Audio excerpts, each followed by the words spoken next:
যদি আপনি মনে করেন একটি মেয়েকে, আমার পছন্দের মানুষকে, আমার সেই পছন্দ হওয়া সেই ব্যক্তিটাকে আমার কাছে আনার জন্য আমি কোনো উপায় পাইতেছি না, হ্যাঁ, আপনার কাছে যদি কোনো উপায় না থাকে, আপনি কথাবার্তা বলে সব কিছু বলে আপনি ঠিকঠাক করে ফেলেন, তবে আর এক কথা মতো চলে যায়, তবে আবার কারো পিছনে লেগে যায়। আপনি দেখবেন আপনার পিছনে থাকা সেই লোকটা বা সেই মানুষটা, আপনার সেই প্রেমিকটা, দেখবেন আবার একদিন হলেও আপনাকেও ধরছে, আবার আরেকজনকেও ধরে নিয়ে বসে আছে। এই ব্যাপার। তবে আপনার মনে কি চাই যে আপনি সারা জীবন আপনার করে নিতে? হ্যাঁ, আমার বিদ্যা দ্বারাই আপনি সারা জীবন আপনি ধরে রাখতে পারবেন, সারা জীবন আপনার কাছে রাখতে পারবেন, সারা জীবন আপনার বিষয়ে নিতে পারবেন। খুব পরীক্ষিত বিদ্যা, গুরুমুখী বিদ্যা। সিদ্ধি করা লাগবে না, জপ করলেই আপনি মন্ত্র সিদ্ধ। জপ মানে কেমন? শুধু আপনি মন্ত্রটি মুখস্থ করবেন।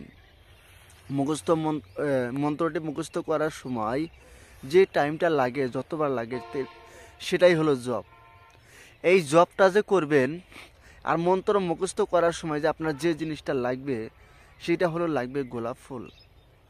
আপনি গোলাপ ফুল 3টা সাথে নেবেন, সাথে নিয়ে তারপর আপনি মন্ত্র মুখস্থ করবেন। আশা করি 100% গুরুমুখী বিদ্যা মিস যাবে না। আমার কথা মতো যদি আপনি কাজ করেন, কাজের রেজাল্ট 100% নিশ্চিত। দেখবেন কতটুকু কাজের রেজাল্ট করে। হ্যাঁ, আপনি ওস্তাদ নাই, গুরু নাই, আপনি কিভাবে শিখবেন? আপনি তো ইউটিউব দেখেই শিখতে আছেন, তাই না? হ্যাঁ, শিখুন, কোনো অসুবিধা নাই। তবে অনুমতি নেওয়ার দরকার। যদি অনুমতি না নেন, তাহলে আপনি যত বিদ্যা কাজ করেন, কাজের রেজাল্টটা আসে না, খুব কম আসে। তো যাই হোক, হ্যাঁ, আপনি যে কাজ করবেন, আপনার কাছে মন্ত্র জানবেন, মন্ত্র দ্বারা আপনি যে মেয়েকে আনবেন, তো এই মন্ত্রটা আপনি কিভাবে মুখস্থ করবেন আর কিভাবে কাজ করবেন, সমস্ত জিনিস আমি সব কিছু বলে দিচ্ছি। আগে সর্বপ্রথম আপনি মন্ত্রটি দেখে নিন, তারপর আমি নিয়মিত পরে বলেছি। আপনি স্ক্রিনে যে মন্ত্র দেখতে পারলেন, এই মন্ত্রখানা খুব ভালো করে মুখস্থ করবেন। করার পর তারপর আপনি কী করবেন, যাতে আপনি এক নিঃশ্বাসে বলতে পারেন মন্ত্রখানা, কয়েকটি মন্ত্র যাতে এক নিঃশ্বাসে বলতে পারেন। তো আপনি মন্ত্রখানা কী করবেন জানেন? এরকম খোলা ময়দানে যাবেন, একা যাবেন, যে তারপরে মন্ত্রখানা মুখস্থ করবেন। হ্যাঁ, গোলাপ ফুল শুধু হাতে নিয়ে মন্ত্র মুখস্থ করবেন না, আর কিচ্ছু করতে হবে না। শুধু গোলাপ ফুল হাতে নিয়ে মন্ত্রখানা মুখস্থ করে তারপর আপনি কি করবেন, মন্ত্রখানা মুখস্থ করেই তারপর কি করবেন জানেন?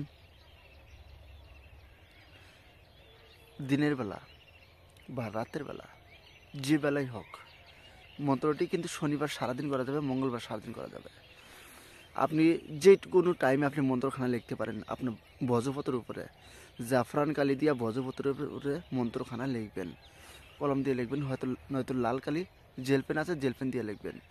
লেখার পর তারপর আপনি কী করবেন, আপনি এই মন্ত্রখানা আবার এক নিঃশ্বাসে একবার পড়বেন, তিনবার ফুঁক দিবেন, আবার আর এক নিঃশ্বাসে একবার পড়বেন, 3বার ফুঁক, আবার আর এক নিঃশ্বাসে একবার পড়বেন, 3বার ফুঁক।